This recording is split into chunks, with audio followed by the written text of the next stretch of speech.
ગુજરાત પાઠ્યપુસ્તક મંડળ દ્વારા ખરીદાયેલા કાગળમાં ગેરરીતિ થયાના કોંગ્રેસે આરોપ લગાવ્યા છે। જ્યાં ઓછા ભાવે ખરીદાયેલા કાગળની ગુણવત્તા યોગ્ય ન હોવાનો કોંગ્રેસે દાવો કર્યો છે। 58 રૂપિયા પ્રતિ કિલોમાં ખરીદાયેલો કાગળ 65 જીએસએમનો હોવાનો કોંગ્રેસે આક્ષેપ કર્યો છે। ભૂતકાળમાં 70 જીએસએમનો કાગળ પ્રતિ કિલો 108 રૂપિયાના ભાવે ખરીદાતો હતો અને જ્યારે કે આ 65 જીએસએમનો કાગળ તો 45 રૂપિયા પ્રતિ કિલોના ભાવે મળવો જોઈએ।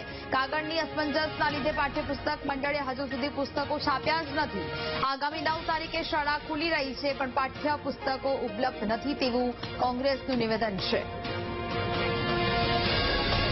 પુસ્તક મંડળે સત્વરે આ કાગળ જે એમણે ખરીદ્યો છે ઓછા ભાવમાં, ઓછા ટેન્ડરના ભાવમાં, એમાં શું ગેરરીતિ થઈ છે એની અધિકૃત લેબ જોડે તપાસ કરાવવી જોઈએ અને ગુજરાતના વાલી અને વિદ્યાર્થીઓને 9મી તારીખે સ્કૂલ ખુલી રહી છે તો સત્વરે આ એકાદ બે દિવસની અંદર પુસ્તકો પાઠ્યપુસ્તક મંડળના ઉપલબ્ધ થવા જોઈએ અને વાલીઓને જે હાડમારી ભોગવી રહ્યા છે તે હાડમારીમાંથી એમને મુક્તિ અપાવી જોઈએ એવી ગુજરાત પ્રદેશ કોંગ્રેસ સમિતિ માંગ કરી રહ્યું છે।